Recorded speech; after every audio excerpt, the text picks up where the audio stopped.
Thomas had a non-contact knee injury. Just unfortunate play, just kind of a nothing play, and went down. And he's going to get surgery tomorrow. So we feel terrible for him, but he's in a good place and going to work to get back. I know spring ball's a little bit later. Is there a chance, or is it just too early to say whether he has a chance to play this fall? Would you try to get him back? Yeah, I think the best chance would be to get back toward the middle of the season and play some games down the stretch. For him, with the progress that he's made or had made, Coach Becker talked, I think just last Wednesday, about Thomas in the scrimmage.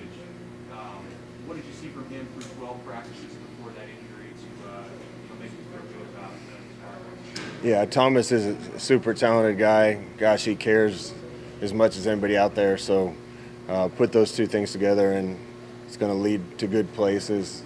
He's a lot like all the other freshmen that should still be in high school that are here right now. We threw a lot at him real quick, and I think he was kind of swimming for a while, trying to figure everything out. And his last two practices were really good practices. So, again, was disappointed for him, but he'll come back stronger. Staying in that room, James Carney was a guy that was limited early. What have you just seen from him, I guess, in his first spring, sort of behind the veterans in that room? Yeah, kind of the same thing. You know, we got some really good guys in that room that are playing at a really high level right now. Some of the young guys are trying to catch up and get up to speed. And, we didn't slow down with installs and what we expected out of guys. For the young guys, we pushed forward with it. And some of those guys were confused quite a bit during spring, but I've seen real good improvement out of all those guys. How do you sort of set up on Saturday? Is it a lot of live work, or what do you have? Yeah, we've been going around and around on it. We've had a physical spring. We needed it. We haven't had a real spring ball in 2 years, and we need to make up for some lost ground. So we've had a physical spring. I've asked a lot of the guys, and they've given it to us.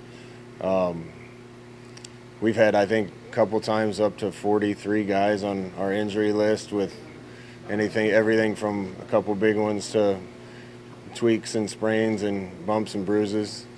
So we're a little beat up, but we expected that with the type of spring that we had. We're going to have a full game with two teams. First half's going to be thud, and we're going to let a lot of the old guys play. Second half, we're going to leave a lot of the young guys out there, and the second half's going to be live and tackle to the ground. So that's kind of the format we landed on. It's going to give us a chance to get some more work out of our veterans and then get some live reps for our young guys. What's your thought on how you'll handle Adrian on Saturday? Will you play much? Or? I imagine most of the veterans will play the first half now that it's not tackle. It's going to be practice tempo, and we'll trust the referees to blow it down at their discretion, and that's going to give us an opportunity to let some of the veterans play a little bit more. How have you seen your young quarterbacks grow? I know you're sort of in it every day, but over the last 4.5 weeks? Steady improvement is how I would characterize it. Matt Masker continues to do good things. Logan Smothers just every single day got better, and his control and command of the offense is improving and getting to a point where I feel great with him. Harburg is really talented kid that can run and throw. He was swimming a little bit at first, but he's hungry to learn, and he's really improved throughout spring. So Mario's done a good job with that room, and those guys have made a lot of progress. Still have ways to go, but have made a ton of progress this spring. With Smothers, how's the throwing piece going? Are you comfortable with where he is with his stroke and his footwork, or are you guys still working through improving that with him? He's working through a few mechanical things with Mario and has been for a while.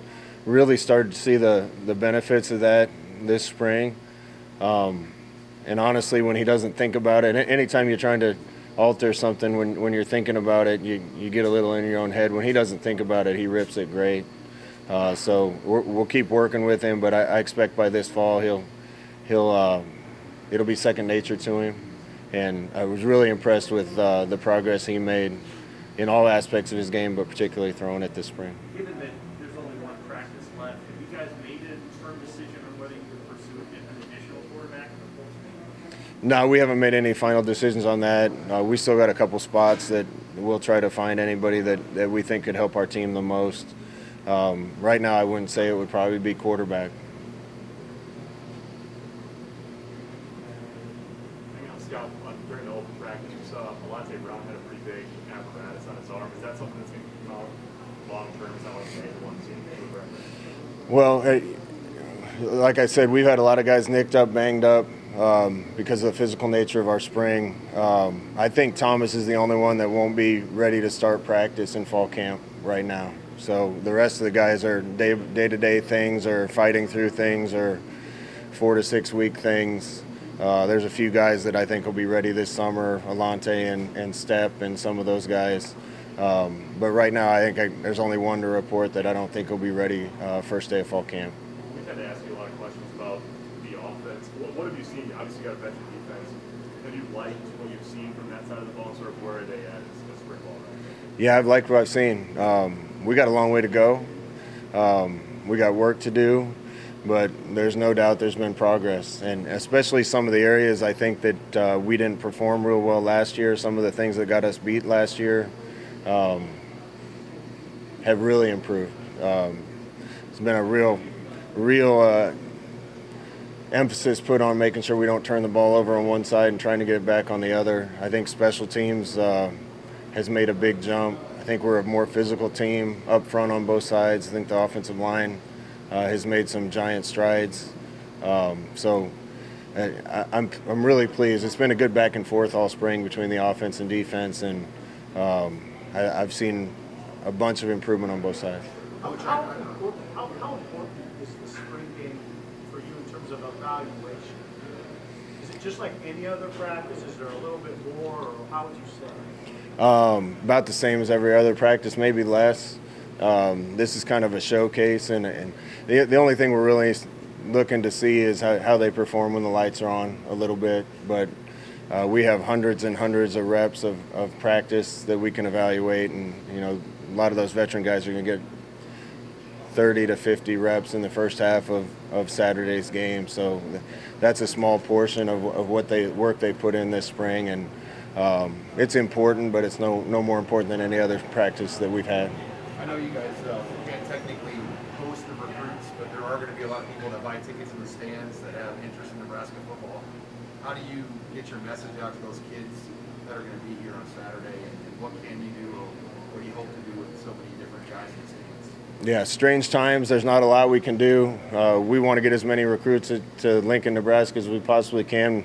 Said it a bunch, but when we get people here, we got a great chance of getting them, and spring game gives them a chance to come see the atmosphere and see town. Wish we could do more with them, but can't do anything with kids that come to town until June. How do you have the play calling duties set up for the two teams on Saturday? It's going to look a little funny. We're going to put Coach Chins and Coach Lubick up in the box, and they're going to call the game on both sides for both teams. And then just to help the coaches out, we're going to put both offenses on one sideline and both defenses on the other sideline. So we'll have a red team and a white team on the east and a red team and a white team on west, and let the same two guys call the whole game. How curious are you to see your running backs on Saturday? Yeah, we got talent in the running back room. Those guys have all missed a couple here and there, most of them, couple practices. So really looking for somebody to step forward and take that position. We got a lot of good candidates that have all done a lot of good things. But we're going to let those guys play the whole game. So they'll get the first half thud, and we'll leave those guys and let them play in the second half and live. And been impressed with that whole group. Just looking for somebody to come out of that pack and be the lead dog for us. You got a taste of fans out here a couple weeks ago. Many more this Saturday. What do you expect emotions to be like? You from some maybe older players, younger players with that change. That practice we had fans was great. What was amazing to me was see the energy that the guys had just from a few thousand people up in the stands yelling and chanting, and we've been missing that. We got such a great fan base, and we've been missing the energy that we can get as a team from fans when they're in the stadium. So I know we won't be full on Saturday, but it's going to be great to have some people back in there again and the home field advantage we get at Memorial Stadium is significant if we have people there. So it's great to see the start of that.